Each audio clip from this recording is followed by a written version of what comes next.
बुद्ध घूम रहे थे भारत में। भ्रमण करते हुए मगध में पहुंचे तो एक नगरी के बाहर डेरा डालकर बैठ गए। लोग उनके दर्शनों को आए। बुद्ध ने पूछा, क्या हाल है? सब ने कहा, बहुत दुखी हैं हम। किसी ने कहा, मेरा लड़का मारा गया, किसी ने कहा पति मारा गया, किसी ने कहा भाई मारा गया। बुद्ध ने आश्चर्य से पूछा, क्या हो गया है तुम सबको? क्या कोई युद्ध यहाँ पर हुआ? क्या राजा ने अत्याचार आरंभ कर दिया? लोगों ने कहा, नहीं महाराज, राजा अच्छे हैं, युद्ध भी नहीं हुआ, परंतु यहाँ एक डाकू रहता है, अंगुलीमाल। वह प्रतिदिन एक नए व्यक्ति को मारकर उसकी अंगुली काट लेता है। जिस देवी की वह पूजा करता है वह उसे 1000 अंगुलियों की माला पहनाने चाहता है। उसे किसी ने कह दिया है कि ऐसी माला पहनाने से बड़ी सिद्धि मिल जाएगी। बुद्ध ने पूछा, कहाँ रहता है वह? लोगों ने बताया, नगर के दूसरी ओर विशाल वन में। बुद्ध बोले, मैं उसके पास जाऊंगा। लोगों ने अशांत होकर कहा, उसके पास मत जाइए महाराज। परंतु बुद्ध मानने वाले नहीं थे, उठे और चल पड़े। लोगों ने कहा, उसे राजा के सिपाही भी नहीं हरा सके, आप बिना हथियार के क्या करेंगी? बुद्ध बोले, मेरे पास ऐसा हथियार है जिसके सम्मुख और कोई हथियार नहीं चलता।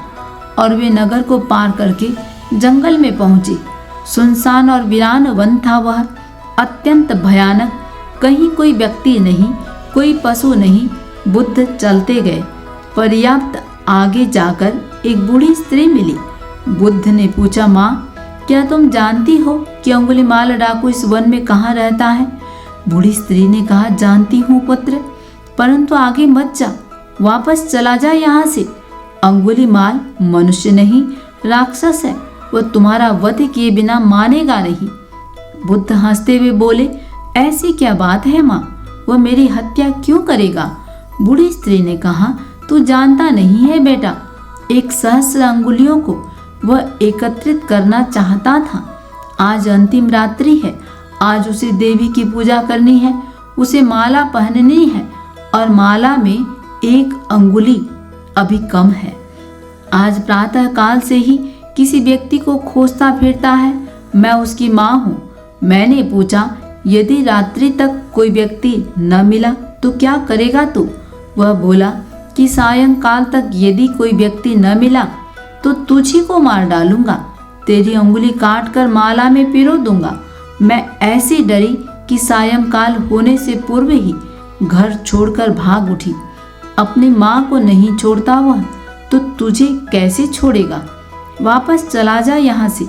वह पहले पागल था, आज पूर्ण पागल हो गया है।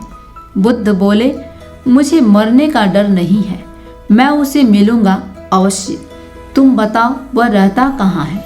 बूढ़ी स्त्री ने कहा, वृक्षों के काले झुरमुट के उस पार उसका मकान है, उसमें मिलेगा वह। परंतु मैं अब भी कहती हूँ, नहीं जा वहाँ। बुद्ध हंसते हुए आगे बढ़े, झुरमुट के उस पार चले गए। सामने मकान दृष्टिगोचर हुआ। उसके समीप जाकर बोले, कोई है?